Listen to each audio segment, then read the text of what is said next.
ერთი საინტერესო ამბავი მოხდა და სანამ ამას გეტყვით, მინდა ერთი ფაქტი აღვნიშნო.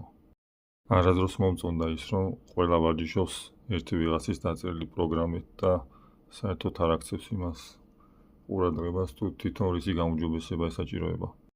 როცა საქმე სხეულის იჯანსაღეს და ორგანიზმის ჯანმრთელობას ეხება, ყოველთვის მომხრევა, რომ მიდგომები იყოს ინდივიდუალური.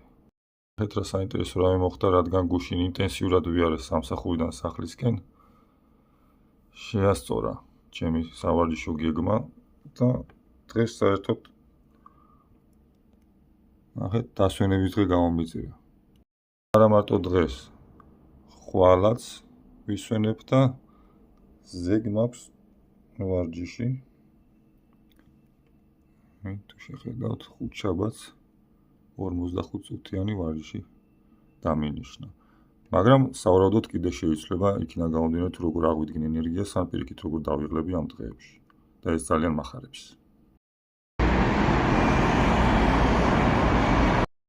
რადგან ორი დღე დასვენება მომცა, ბარემ დღეს აღარ გავაკეთე ერთ ტიპით ეს და ხვალ გავაკეთე. გუშინ ისე გიჟივით ვიარე, რომ არ შემარჩინა. უნდა აღიდგინო ენერგიაო, ეუბნება.